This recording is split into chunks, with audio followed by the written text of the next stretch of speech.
Goody Blake and Harry Gill. Written in 1798, by William Wordsworth. Oh! What's the matter? What's the matter? What is't that ails young Harry Gill? That evermore his teeth they chatter, chatter, chatter, chatter still. Of waistcoats Harry has no lack, good duffle grey, and flannel fine, he has a blanket on his back, and coats enough to smother 9.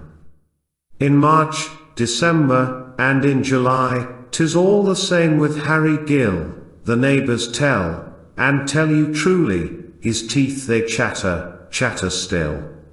At night, at morning, and at noon, 'tis all the same with Harry Gill, beneath the sun, beneath the moon, his teeth they chatter, chatter still.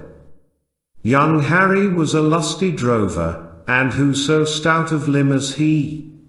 His cheeks were red as ruddy clover, his voice was like the voice of 3.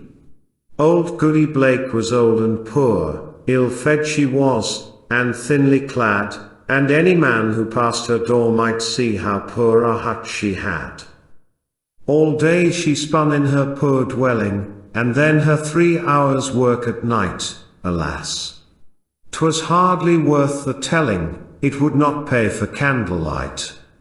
Remote from sheltered village green, on a hill's northern side she dwelt, where from sea blasts the hawthorns lean, and hoary dews are slow to melt. By the same fire to boil their pottage, 2 poor old dames, as I have known, will often live in one small cottage, but she, poor woman, housed alone. 'Twas well enough when summer came, the long, warm, lightsome summer day, then at her door the canty dame would sit, as any linnet, gay. But when the ice our streams did fetter, oh then how her old bones would shake.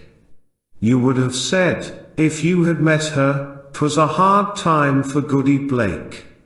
Her evenings then were dull and dead, sad case it was, as you may think, for very cold to go to bed, and then for cold not sleep a wink. Oh joy for her! Whene'er in winter the winds at night had made a rout, and scattered many a lusty splinter and many a rotten bough about. Yet never had she, well or sick, as every man who knew her says, a pile beforehand, turf or stick, enough to warm her for 3 days. Now, when the frost was past enduring, and made her poor old bones to ache, could anything be more alluring than an old hedge to Goody Blake? And, now and then, it must be said, when her old bones were cold and chill, she left her fire, or left her bed, to seek the hedge of Harry Gill. Now Harry he had long suspected this trespass of old Goody Blake, and vowed that she should be detected that he on her would vengeance take. And oft from his warm fire he'd go, and to the fields his road would take, and there, at night, in frost and snow, he watched to seize old Goody Blake. And once, behind a rick of barley, thus looking out did Harry stand, the moon was full and shining clearly, and crisp with frost the stubble land. He hears a noise, he's all awake, again.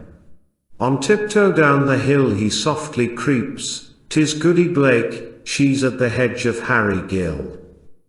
Right glad was he when he beheld her, stick after stick did Goody pull, he stood behind a bush of elder, till she had filled her apron full.